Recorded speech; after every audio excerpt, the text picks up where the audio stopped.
Hey folks, I want to talk to you about this application Readio. I strongly recommend Readio to help grandparents and parents read to their grandchildren remotely when they can't be in the same room. Whether you're living across the country, across the world, or you're just gone on a business trip, Readio makes it easy for you to read to those young ones when you're away. It's a super easy tool that allows for video monitoring across the top of the screen so they can see you and you can see them, as well as having the book prominently displayed, making it easy for you to read to those young ones, or better yet, having them read to you. What I want you guys to do is go to cool-grandpa.us, look for the affiliate link for Readio, click on that link, and sign up today for your free trial. Hi, and welcome in. I'm so glad that you're joining me and Dave for this fabulous conversation. Today's guest is David Evans. Now, David's on the podcast because he's a grandfather and has some amazing stories about being a grandfather, as well as a really interesting story about how his grandfather took him to a concert back in the 60s. You can definitely say that Dave's grandfather went the extra mile taking his grandsons to a rock and roll show back in the 60s.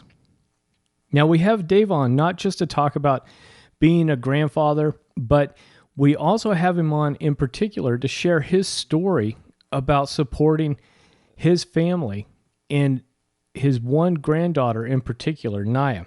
Now, I'm not going to give everything away up front, but you guys need to listen to how many challenges the family has gone through and how Dave has gone through these challenges too. I think sometimes we forget that grandfathers and grandmothers, we experience these challenges that our sons and daughters have with their children, our grandchildren as well. So without further ado, I want you guys to sit back, relax, and enjoy this conversation with Dave.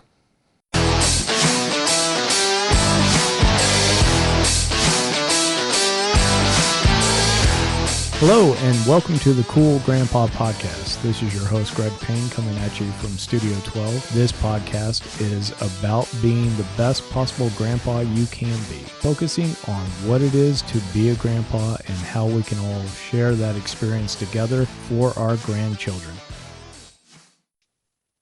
Hi, David. Welcome to the Cool Grandpa Podcast. I sure do appreciate you taking time out of your schedule and visiting with your family and grandkids here in Atlanta to sit down with us and have a conversation about your experience with being a grandfather. Well, thanks for having me, Greg. It's an honor to be included in a program that has "cool" in the title. It's a new experience for me being on the cool team. Yeah, well, sometimes we have to, make that club up ourselves if we want to be associated with it, right? There you go. I like it. So, yeah. And just so folks know, too, is that I was introduced to you through Ralph Jodas, who we've had on the show. And I'll be sure to put a link to that conversation in the show notes as well. But Dave, Ralph had said, hey, you got to talk to Dave about his experience with being a grandfather. And so, like I said, I appreciate you sitting down and talking to us, because I think we've got some interesting stories and things we can learn from your experience with being a grandfather. Now, one question that I like to ask grandfathers is, what was your reaction when you first had the news broken to you and shared with, hey, Dave, you're going to be a grandfather? Well, the first one didn't seem possible because, I was considered myself so young. I had very little gray hair, and that's kind of a side story in our family. I had a son that we found out about in 1997. And so he was quite a bit older than our three daughters that we raised. And he was the first to have a child. And so I was pretty young, actually. We got to go down and visit. And like I said, I just didn't feel ready, to be a grandfather at that point. But it turned out well. And there's three of them down there in San Antonio now, and they were just up visiting us a few weeks ago, and we went camping and had a blast, and that's going very well. Oh, awesome. Now, if you don't mind, how young were you when you became a grandfather? Well, let's see. I was in probably 40, 49 or 50, maybe. Okay. So right about my age. And Dave, I had kind of the similar reaction in terms of feeling like, man, I'm not old enough to have this job yet. You know, I what are you kids doing to me, making me old this early?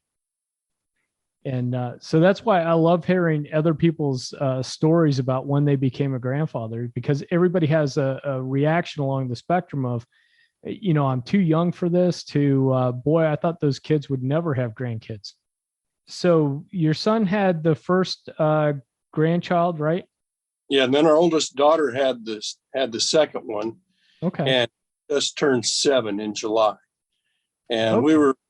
we were very ready for Cohen to show up. That was Yeah, and it's interesting because I think once you have the first one come in, then you're more prepared, you know, for the rest of them to show up, because now you start getting into that grandpa mode, right? yes. And it Now, was a life and career and all that also that, you know, just made it. I was much more ready. I was probably less self-absorbed. right, because I think a lot of us at that late 40s, early 50s, a lot of us tend to be still looking for, you know, whether you're in the business world, military or whatnot, you're still looking for maybe couple more promotions. You're still focused on career quite a bit. While we all take care of our families and we look out for our families, there's still a lot of attention and focus on you know, our careers until we start to get ready for retirement, maybe in our late 60s and early 70s. And I was fortunate I was able to retire before I was 60, you know, and then the timing worked out very well with what transpired with our second grandchild, Nyia. And so, yeah, everything, you know, God has a plan and everything fell into place. Verse that I use is kind of an ideal for what I think a grandfather, and that's Colossians 3:12. And it says, put on a heart of compassion, kindness, humility, gentleness, and patience. And I thought that was very fitting for what I wanted to be as a grandparent. Definitely, you know, attributes that I think we would all want to strive to have with us. And, you know, I'm glad you brought up Nyia, because that's one of the big reasons that we both wanted you to come on this podcast, is to share that experience and share that story with what transpired and what you and the family have been going through with Nyia. And if you don't mind, can you take us back to the events and pre-birth with Nyia, and then walk us through kind of what happened at the birth and the situation that's been going on since then? Sure. She had a normal pregnancy. Everything was fine. Healthy mom, healthy baby. And then all of a sudden, in fact, her daddy, JD, went out to move the car. They said, oh, yeah, nothing's going to happen here for a while, Dad. So he went out to move the car. And when he came back in, it was chaos. The heartbeat and breathing had stopped. And so Nyia was out without oxygen for somewhere between 12 and 15 minutes. It's catastrophic brain damage there, causing hypoxic ischemia encephalopathy, or HIE as they call it. And it's just the loss of oxygen during birth causing brain damage. And that led to spastic quadriplegic cerebral palsy. And she's had epilepsy as well from all that. So it was, yeah, life-changing for everybody in 12 minutes there. Wow. I think that's a good reminder for folks too, is that a lot of times in the US, Europe, a lot of the Western areas, we think of childbirth as being so routine, and in a lot of cases it is, but it can turn quickly into a very dangerous and challenging situation for the child and the mother. So now, were you at the hospital at the time? No, we were at home at the time. We were up in Iowa, and we came down fairly soon thereafter, just to give some help, because Nyia was in the neonatal intensive care unit, NICU they called it, for quite a long time, and so we came down to help in any way we could. What was your reaction when you were hearing this news? I'm assuming that that JD gave you guys a call and gave you the latest as far as what had happened. But what was the initial reaction that you and even your wife had had? We were shocked, just disbelief. It was just shattering, earth shattering to hear this. Like you say, we did not expect it at all, because Amanda had been very conscientious and healthy throughout her pregnancy. Just one of those freak things that, thank God, almost never happens. But so yeah, we were beside ourselves. Did a lot of praying, and the outlook was extremely grim. The doctors told JD and Amanda that all the things she and the prognosis got more and more grim. So it was, my heart was breaking for my daughter and her husband. Just couldn't hardly stand it. Now, at the time before you traveled down to be with the family, did you have other support around you, church or family and friends? Yeah, our church and family, and then their church, First Baptist down in Smyrna, they rallied around and were very very supportive. The pastor stopped by, at least a couple times when we happened to be there. Very supportive, and a lot of prayers, and they were answered in some amazing ways, because Nyia is doing a lot of things that those doctors said she would never, ever, ever be able to do. Well, that's wonderful. And when you guys were able to get down to Atlanta, how was the situation that you found things? Where Amanda and Nyia were still in the hospital? Oh, yes. Yeah. And JD was like any of us would be. He was pretty much in shock. He was, this was not in anybody's plan, Sure. So, go ahead. Oh, I was going to say, did you find yourself feeling like, hey, I need to almost step back into that parent role and being the comforter and having some control? And not that we would be control freaks or that I'm suggesting you would be, but that idea of, hey, instead of coming down and I've got balloons and I'm going to go see the granddaughter and wave to her through the glass, we've got a family crisis going on, and I need to be stepping back into kind of a family leadership role.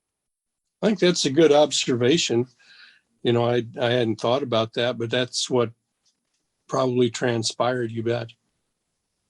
And do you feel like at that time that you were able to use that as even a way of being able to process what was going on? That a lot of times I think in emergency or crisis situation, depending on backgrounds and personalities and things, sometimes being able to have something to do, even if it's a focal point for communication with the local pastor, other family members, maybe the doctors, is sometimes something that almost grandfathers need to have some kind of a role, because if we don't, we sometimes maybe don't know what to do in these situations.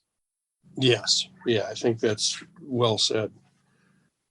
And it did give us, we had plenty to do, and that helped. And we have a strong faith, and that definitely helped. So still heartbreaking to watch, Amanda and JD come to grips of what their life was going to be like, and you don't really know exactly, but it's changed dramatically. What your hopes and dreams have, taken a huge turn.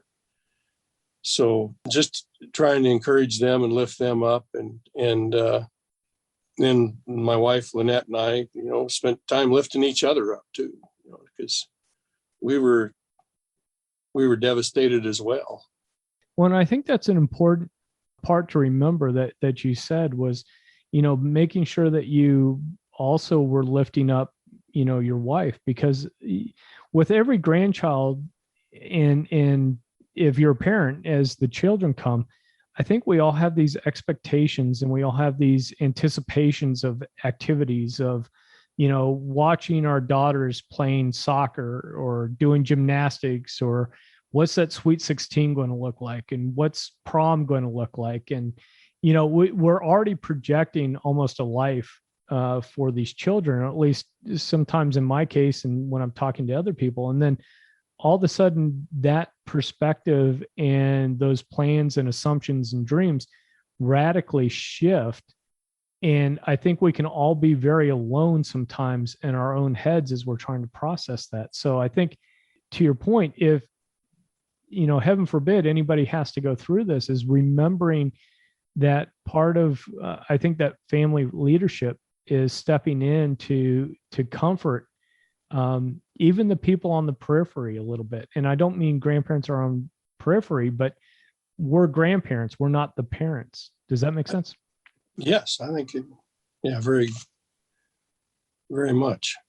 Now, Dave, take me through a little bit about how Nyia was stabilized and how things were progressing to the point where she could start to get a course of treatment, or, getting ready for coming out of NICU. She had, I don't know, it just seemed like wires and tubes and cables and things everywhere. The poor little thing, I can't even explain it. It was just incredible. And yet, because, like I said, she was in the NICU. And so every other baby in there was tiny. She was big and beautiful, but she was a sick child, and severely injured in this process. So first, over time, the tubes start going away, but they kept having to feed her. And they finally, because she was at full term, in other ways, she recovered pretty quickly, but they had to, she had to be fed with a IV type thing. And so they told the doctor, said, she's never going to eat, you're going to have to feed her with a bag, her life. That's her life's going to be.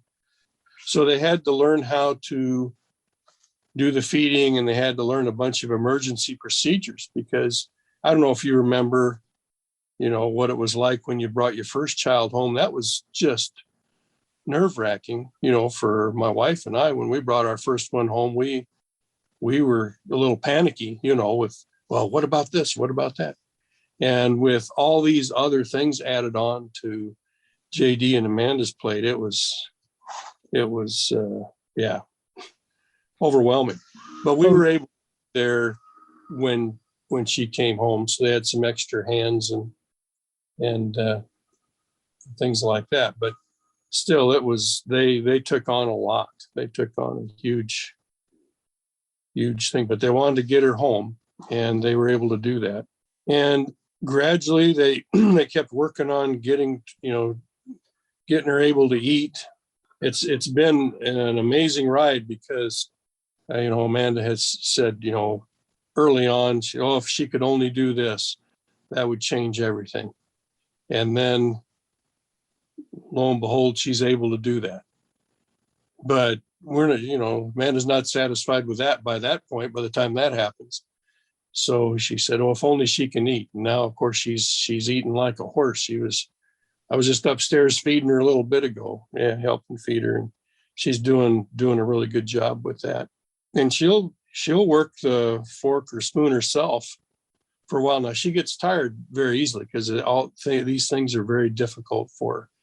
because she's the spastic quadriplegic part of this, has affected every limb, like the name says. And her left arm, she can control some, so she can bring a fork up to her mouth. But you can tell it's a lot of work. It's physically a lot of work for her to do that, for her to control that. But she'll feed herself, a number of bites before she has to stop and let somebody feed her again. But I mean, that was something, that was a prayer of, if only she could eat, she wouldn't have to live on a bag, bagged food. And she's doing that. And if she could only sit up, if she could only sit in a chair, or sit on the floor, she can do that. She can sit cross-legged now. We've been taking her up to Boston for 4 years now or 4 trips to a specialized unit that uses what they call the Cuevas method. And it's amazing the progress she's made up there. It's just really inspiring.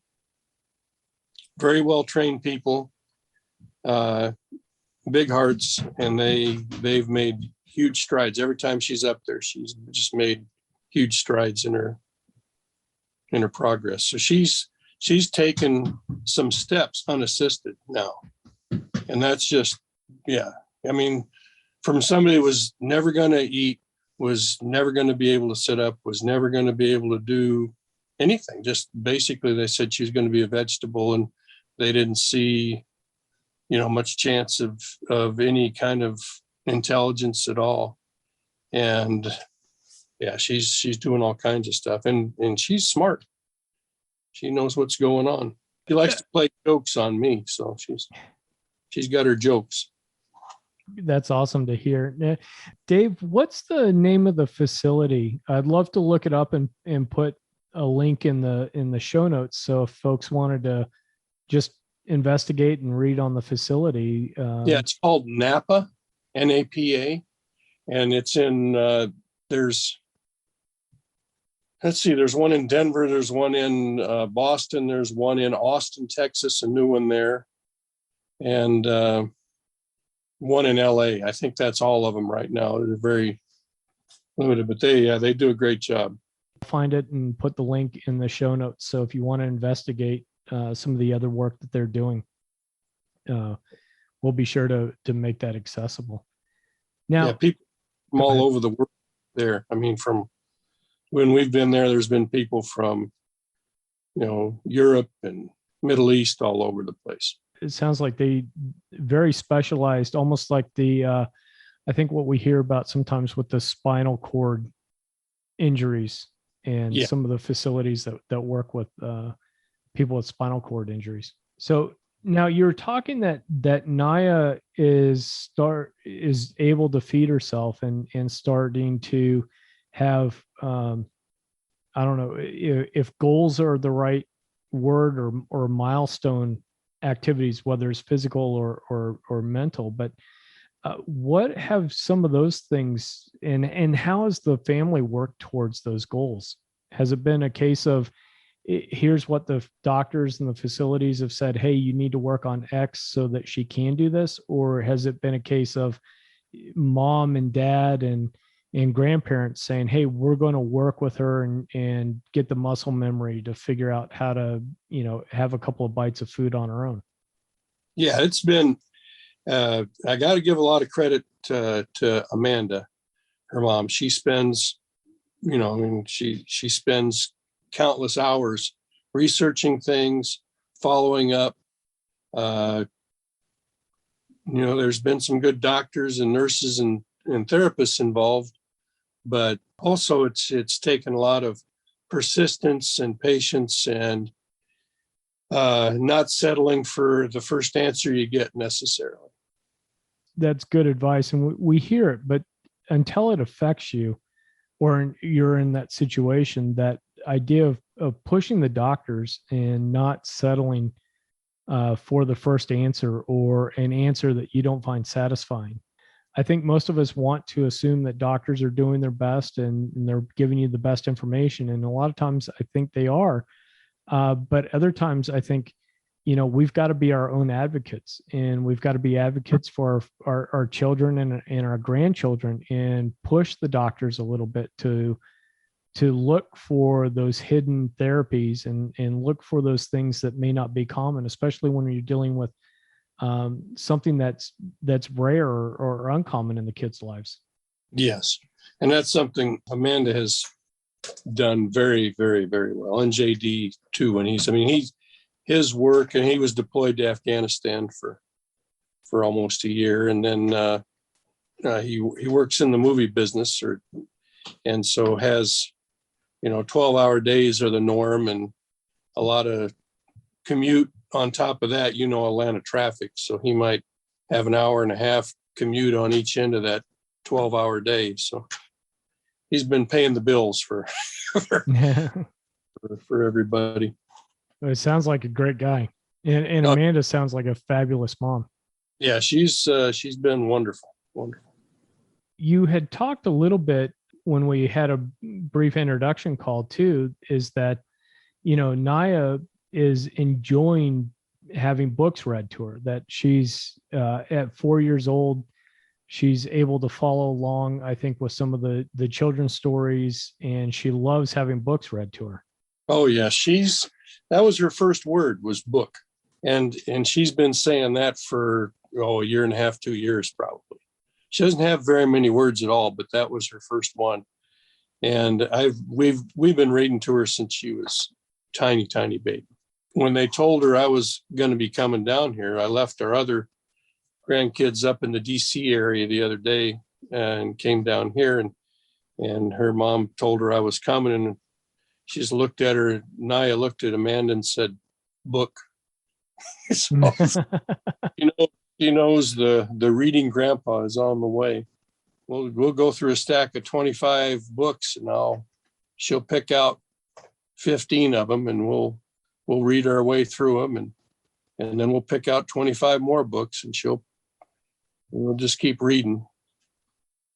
Does she have any favorites? Is she like Berenstain Bears or Dr. Seuss? They kind of change, she'll pick one, or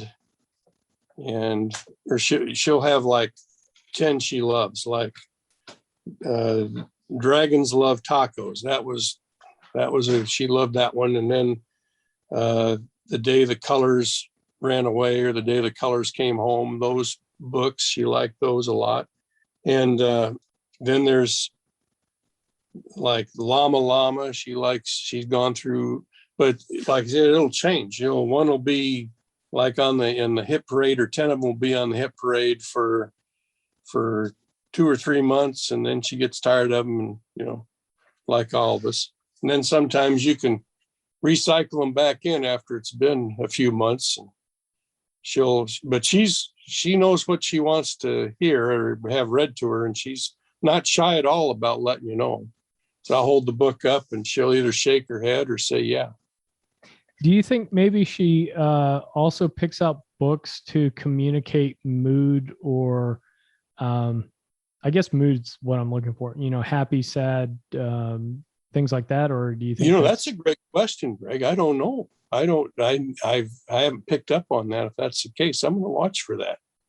Well, I'm thinking especially with ones where she's gone through it once or twice, and maybe there's a character that's sad about losing a balloon, or something along those lines. And so that was where my head was at, was if she was. Yeah, I don't know. I'm even now that you asked that, and I'm thinking back, I don't really know that that's the case, because it seems to be like kind of an eclectic array of different books she'll pick for each session. There's funny ones, there's kind of inspiring ones. We have quite a few inspiring ones, and it's hard to say. Then she has her dad made some of those talking books, where you record your voice. Oh, right. And so some of those are good for a break in your voice when you're getting older and you drink too much coffee. It's good to have those dad read books. Well, and those are great memories too, because it captures everybody at a certain place and time. And with the technology, and I was talking with somebody else about, long distance grandparents, and in terms of being able to have all this digital now. So we don't have these cassette tapes that wear out after a number of years and Right. Super 8 tapes. But the idea that you could have fathers and grandfathers, moms and grandmothers, read through books and capture that on a digital format that then can be updated, as the technology evolves is something that's pretty interesting. Now, it's an amazing time, with, like I say, technology. I don't know that I'm keeping up with all of it at all. I'm not even trying to keep up with all of it, but we can do some stuff. Oh, absolutely. And now, how many times do you come down? Because you guys live in Iowa and Nyia is here in Atlanta. How many times do you come into town to see her on average? Oh, I would say we're down here 6 or 8 times a year, sometimes more than that, and sometimes, when her little brother, Killian, was born, well, when she was born, we were down here for, 30 days at a time. And then when Killian was born, same thing. When JD deployed, we were down here for a lot of time at once. Okay. And then there was a good period of time when we had one daughter that was at Fort Rucker pilot school, and another daughter was at Montgomery, Alabama at an Air Force school. And then, Amanda and her family here in Atlanta. So they were all within, we could all drive 2 hours to Montgomery and have everybody in one spot. So that was kind of a highlight of our recent family history right there.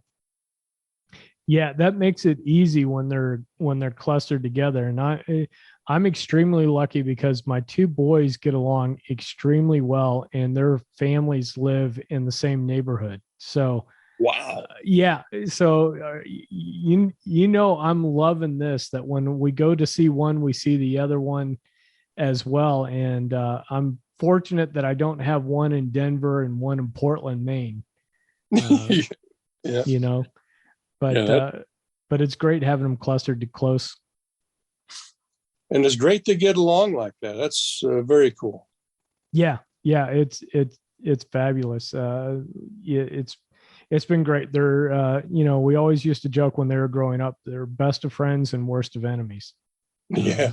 But now that they're older and married and have kids of their own now, it's mostly, I think, best of friends. Now, you were also, when we were talking a little bit, I think you had mentioned that Nyia had helped you write a song. Oh yeah, I write songs for the grandkids, and they're not high art by any means, but we were sitting up in Boston and abandoned by the mom and grandmom. They went shopping. So Nyia and I were sitting there with a guitar, and we wrote a song. And what I'll do is I'll be singing it to her, and I'm thinking it's pretty good. I'm thinking, well, this is a good line, and then she'll shake her head. She disagrees with the concept of that stanza. She's not going with it. So then I have to try another one on her, and maybe the third or fourth one, she'll give me a yeah or a nod. Okay, well, we'll go with that. So yeah, she's a hoot. She's strong personality in that kid. Oh, you have to be where she's at with all the challenges she had at her birth. Yeah, and she's very inspirational. All the therapists really enjoy her because she works very hard. At her session, and they love her in Boston too, because like I said, she doesn't quit. She wants to work. That's great. Well, and how is she, as far as mental acuity and things, because you're talking about, she loves having books read. She can say a few words, and then she's giving input on the song. So it seems like there's, a fair amount of, she knows what's kind of what's going on. Oh, yes. She's very engaged, I guess is the right word. She has an eye gaze machine that she's been working with to help her communicate because, the talking is very slow. The words aren't coming quickly, but she has an eye gaze machine that has that she can use to talk for her. So right now she'll look at a picture or something and tell you what she wants to do. And the first day she got it, one of the things I've always done with her is push her in the swing. I mean, it goes on and on and on. And about the third time we were swinging, we were at daughter Laurel and her husband Adam's place with those kids, and I was roughhouse with Cohen and Adeline and now Jameson, and so I'm pushing them in swings, and they try and kick me in the chest. It's just fun. Right. She saw that and she thought that was hilarious. So now, whenever I push her in the swing, she'll try and plant her feet in my chest or on my chin, preferably on the chin. Mm-hmm. And it's been fun for me because, and then I encourage it in a way because it's really increased her timing and her strength. Because she has to get her feet up and kick at just the right point in the swing. It's kind of when it hits the apex, and she'll kick up there, and if she gets me, I'll reward that by falling backwards across the patio, and they have some wind chimes, and if she gets me really good, then I'll hit those wind chimes with my hand, and she'll just erupt into laughter. She just giggles and giggles. So, and I love that, the use of play to help build up her skills and her abilities. Do a lot of that. But anyway, so she got this eye gaze machine. She just had it they were just trying to set it up, and they were showing her things. And what she said was, "I want swing." And so they reset it over, said, that's a fluke. She did it again. She did it 3 times. She wanted to swing. So they said, well, we got to go put her on the swing. And they had a swing at the facility? No, this is at the house. Oh, at the house. Okay. Setting it up for her. They got it. And Amanda was figuring out how to use it. And I think there was a technician. Yeah, there was a technician that came and helped with that. And that was what she came up with. And we were here. I happened to be here. So I was on call to go push the swing. How does the relationship with Nyia fit in with the other? Because I think you've got 6 total grandkids. Is that right? Yes. Adeline or Cohen and Adeline and Jameson, they're 7, 5, and 2 respectively. And they're currently in the DC area. Cohen loves to make Nyia laugh. And so when they're FaceTiming or in person, he'll go through a lot of antics to get her to giggle, and she loves that. And their dad, Adam, she loves Adam too. If you say, you're going to see Adam or whatever, she just gets thrilled because he goes to a lot of extra effort to make her feel welcome and do things like he'll take her in the pool, and he got a bounce house and took her in the bounce house. So he'll spend the time and energy to make her included, and she just loves him.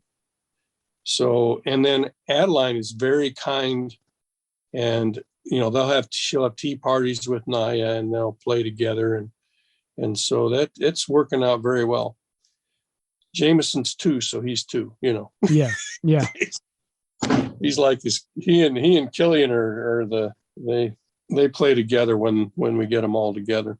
Now, I did have something in my notes and from our introduction call, and shame on me for not doing more, but it was grandkid journal. And wanted to ask you more about that grandkid journal. So as I started getting older, I realized I'm kind of, I don't remember all these things. And so if a kid says something or somebody says something that I think, or we'll go somewhere, we'll do something together, I'll make a note. And it started off of just people. We have a message group in Messenger, family messenger group. And so we message each other and send pictures and different things. And sometimes, what the parents report on their kids is just hilarious. So like everybody's, everybody's grandkids are hilarious and everybody's that's how that goes. But so I capture those and write them in this journal. And my daughter Amanda sent me the last one. I suppose it's been 3 years ago, and it's full. And she sent me another one when I told her that was full. So I've been working on filling that one. So it's just stories of things they do and say and things we do together and little memories like that. If we gave Cohen an airplane ride in a biplane back when, and we just wrote what he did and what he said when it was over and things like that. Okay, so definitely a journal to help capture those memories of what you did, because I think, like you said, we get on and then we're 10 years down the road trying to remember something. And was it 7 years ago? Was it 10 years ago? And who was at the event? And so using this journal to help keep those memories clear. And then just, I brought it down with me and it's upstairs right now. Amanda was looking at it. She said, and she has an amazing memory, but there's things that she hadn't heard because, she was out of the loop at that particular point in time. So she's getting a kick out of reading through that. There's stories that she was a part of the story, but never heard it, so it's been a lot of fun. Oh, I'm sure. And then, those things are going to become a great memory for the grandkids when they're older as well. Yeah. And they read back on the fun times they had with grandpa and the, the mischief that you guys have gotten into together. Oh yeah, we definitely have done that. Like I said, the kids that are in DC area, I probably do a little bit too much roughhousing with them. And they were living in Omaha a while back. I don't know how it happened, but the kids' heads collided. We were all wrestling around in front of the couch. So 2 of them were crying. And Laurel got after me. She said, every time you come here, at least one kid cries. Yeah, I better calm it down, I guess. Yeah. Well, or it just toughens them up. Yeah. Well, yeah, they're too tough now. They're getting pretty take me. I want to ask you too, what are some of the things that you do to, I guess, replenish yourself, replenish your soul, let's say, because even if Nyia had been perfectly healthy, I think with grandfathers, we can also run out of steam from time to time if we're not careful. And I wanted to ask you, what are some things that maybe you do to replenish yourself, and so that you've got energy and you've got exuberance with the grandkids? Yeah, that's a good question. And I do a lot of reading. I enjoy reading a lot. And that's kind of a way to recharge the batteries. I enjoy reading the Bible, and then just meaningless books. I'll read mysteries and things like that. That feeds into something I've done with the kids. Well, I did it with my kids and now with the grandkids, is I'll make up stories and they'll say, tell us a story. And I'll start making up a story on the spot when I'm driving them to school. So I've read all these books over the years. And so I have I'm stealing probably 80% of what I'm saying. I got it from somewhere, from where anyway, what I'm saying. So that's one thing I do.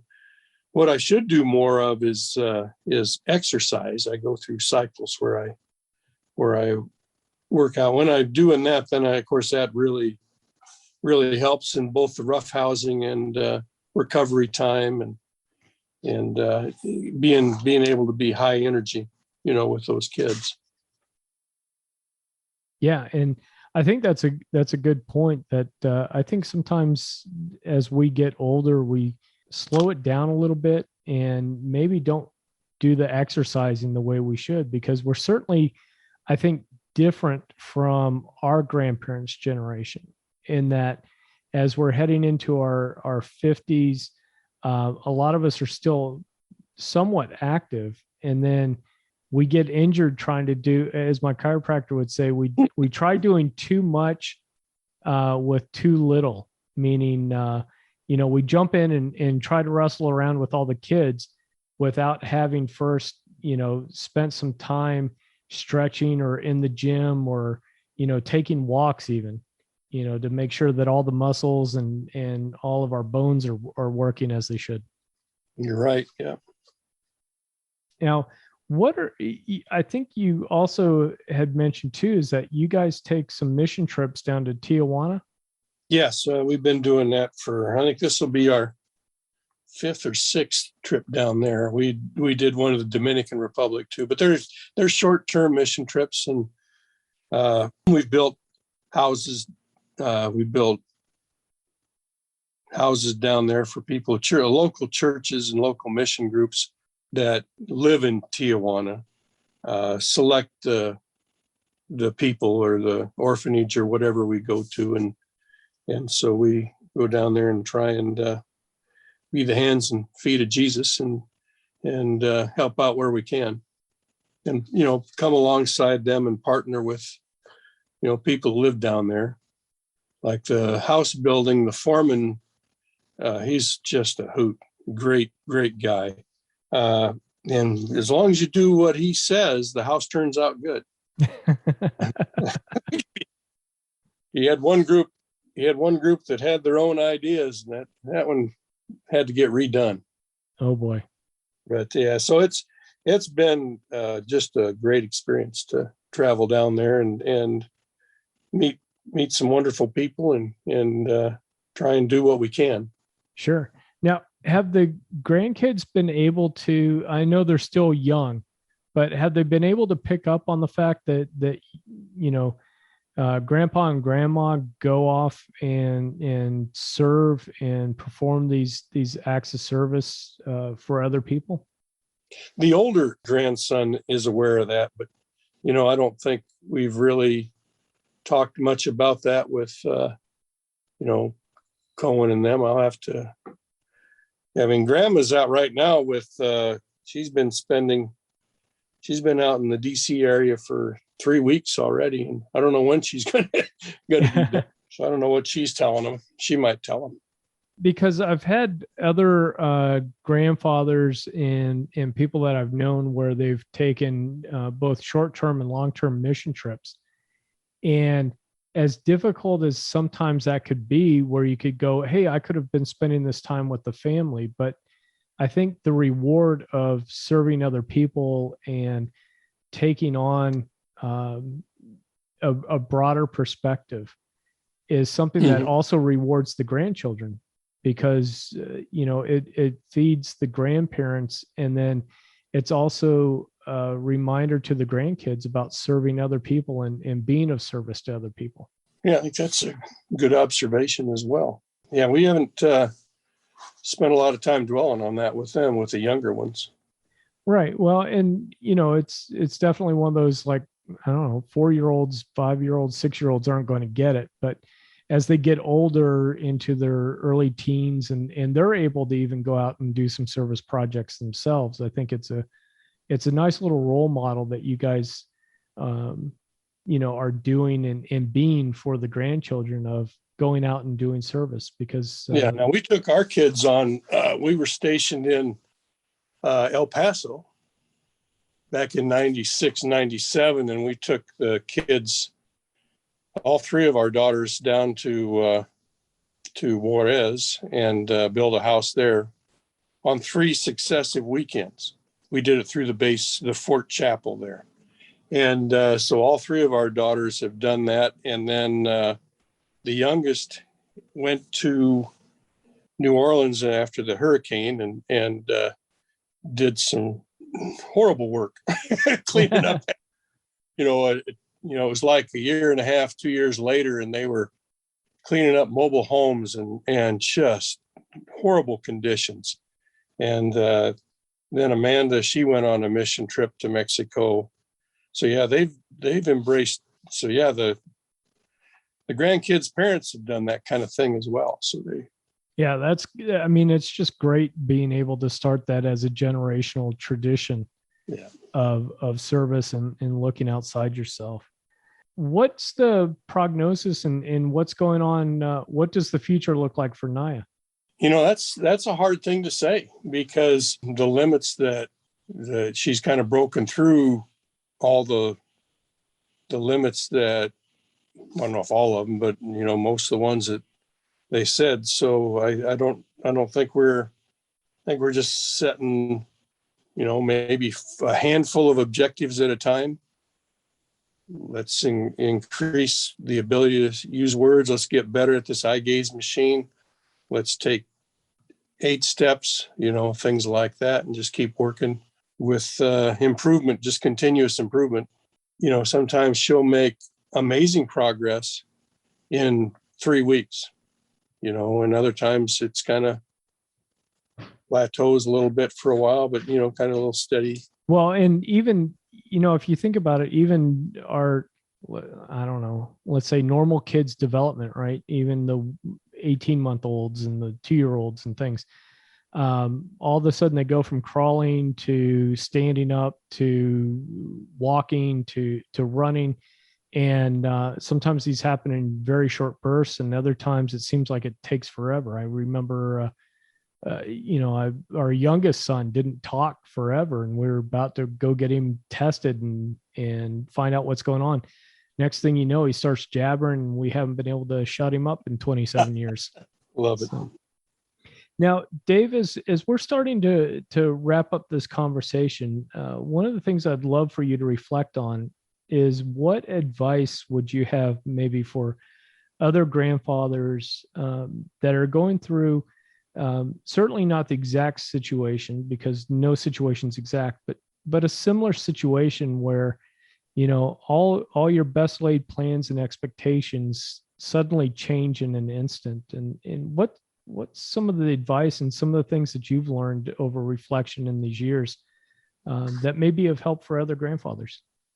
I think faith in God and Jesus has to be number one for me, for us. That got us through some very dark hours. And like I said, we've seen miracles in this one child, but the main thing is, in that is, even if what you want isn't what happens, in the long run, that doesn't matter. And that's the hard thing, to surrender everything to God and put it in His hands. That's the tough thing, because even after, people get saved, that surrender piece is so difficult. But when you do that, then there's such a clarity and peace and comfort, and you realize that it's not about me, and you can devote all the time you used to spend worrying and being anxious and being concerned and selfish and eaten up with this and that. You can put that into so much more constructive things, helping your grandchild or helping your family. So I think, that would be number one for me. And then after that, I think, and everybody's situation is different, but being as available as you can be, with, like I said, I was blessed to be retired. And so we could be here for months at a time when needed, and help in a lot of different ways. And I don't know if a lot of people's circumstances aren't that. So as available as you can manage. That's great advice. And, I like the part especially about being able to surrender to what's happening, because I think so many of us, especially as we get older, maybe we've gone through careers or whatnot, we oftentimes take on a little bit of, I can make decisions, I can make things happen, I can do, have an element of control. And then something like this suddenly smacks you in the forehead, and all you can do is react the best you can. Yeah, it's really, I was just thinking, when I was thinking about this, I thought, my kids taught me how to be a better grandfather. My oldest was probably 5 years old at the time. She said, "Tell us a joke, Daddy." And I said, "I'm terrible at telling jokes." And she said, "Just make one up. We're kids. We won't know the difference. We'll think it's funny." So I thought, well, that's good advice. Don't take yourself so seriously. Think things have to be perfect. Just do your best. They'll be happy with the results. And that's been the way it's been. And then when Amanda was probably 13, and with a 13-year-old's attitude, I had a tendency to, and I really fight against this, but I have a tendency to tell long, pointless stories. So I started with her one day. I said, I remember one time, and she held up her hand and said, "Good story, Dad," and spun on her heel and left the room. So that's helped me get to the point, try and be a little more entertaining. And my youngest, when she was probably 12, he said, "If you could do anything, what would you do? What would you want to do with your life?" And I say, I think if I had to do it over again, or, I'd like to be a musician, and I really liked art. I'd like to be an artist. And she said, "Well, why don't you? Why don't you do that now?"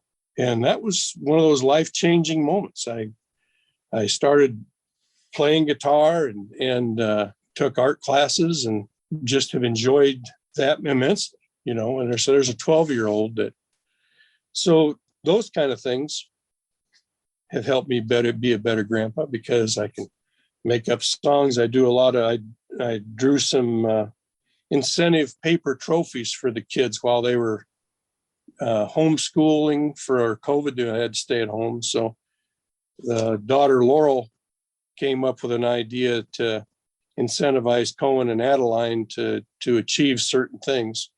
So he drew, a dinosaur trophy and different kinds of things to inspire Cohen to do better at this, or get Adeline to do better at that. So sharing or caring or math or science or whatever. So all these different things that my daughters gave me ideas on kind of helped me do better. I don't tell long, pointless stories to the grandkids. Well, it also helps when they don't have the attention span, right? When they're 4 years old, and they, 3-year-old just gets up and walks away at a certain point. He does. Yeah, he does. Dave, anything that maybe we haven't touched on that you would like to talk about or bring up before we wrap up this evening? Well, I'd kind of like to mention, I only knew one of my grandfathers, because the other one died pretty young. He was a farmer, and he died when I was a year old, so I never knew him. But my mom's dad he was a retired railroad mailman, went between Des Moines and Chicago and back every day, sorting the mail. And he's kind of what I thought was the perfect grandfather in a lot of ways. He was, a very kind guy, very thoughtful. He was quiet, but he stayed healthy, he ate right, he exercised, and he did some things, like he made us a set of blocks in his basement. He had a shop in his basement, and his place was immaculate. Everything in his place, everything clean. He set a good example that way. And I'll never forget this. This was back when Herman's Hermits was a huge, huge act. Now, you probably don't even know who that is, because you're... No, I know them. That's You've Got a Lovely Daughter. Right? Yeah, that's right. Yeah. Mrs. Brown, You've Got a Lovely Daughter. I'm Henry VIII, I Am. They were top of the charts, and we were young kids and thought they were great. And we'd never been to a show. And my mom wanted to take us, and my dad would have nothing to do with that kind of foolishness. And so she talked her dad into taking us to this concert down in Des Moines. So what we didn't realize is there were all these other acts that you had to watch before the headliners came out. And they were loud rock bands. This was not my grandfather's scene. And he kept saying, "We got to go. We got to leave." We begged him, "Please, please.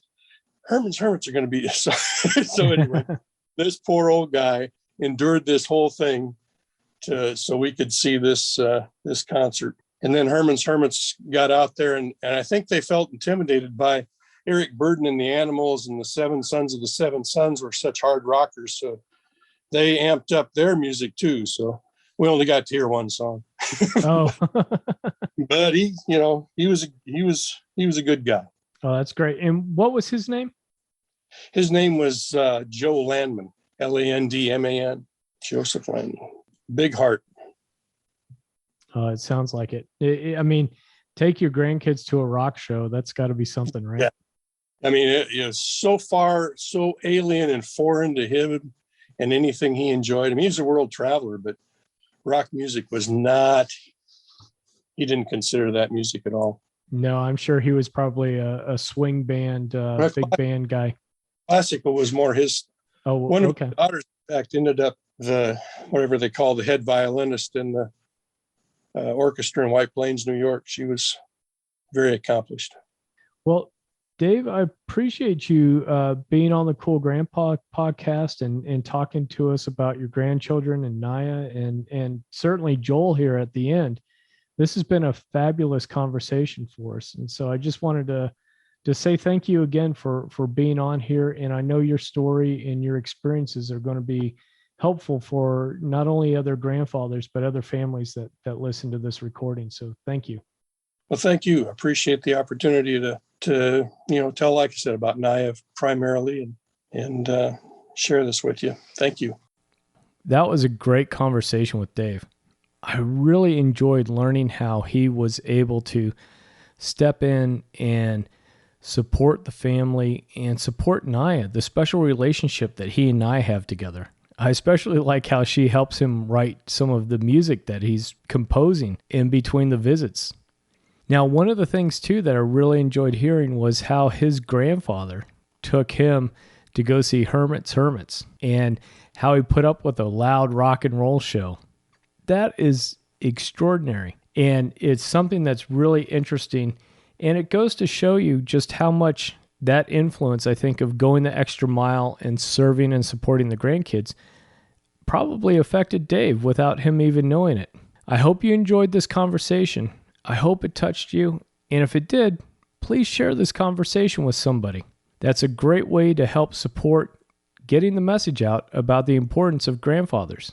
Until next time, remember to stay cool. Thank you for listening to the Cool Grandpa Podcast. If you've enjoyed this episode, please do me a favor and share it with a friend. That's the best way you can help us to expand our community, as well as get the news out about how valuable grandpas are in the lives of those kids. If you'd like to leave me a comment or shoot me a potential topic for this podcast, please go to www.cool-grandpa.us. Look for the comments tab, fill it out, hit submit. It's as easy as that. Until next time, remember to stay cool.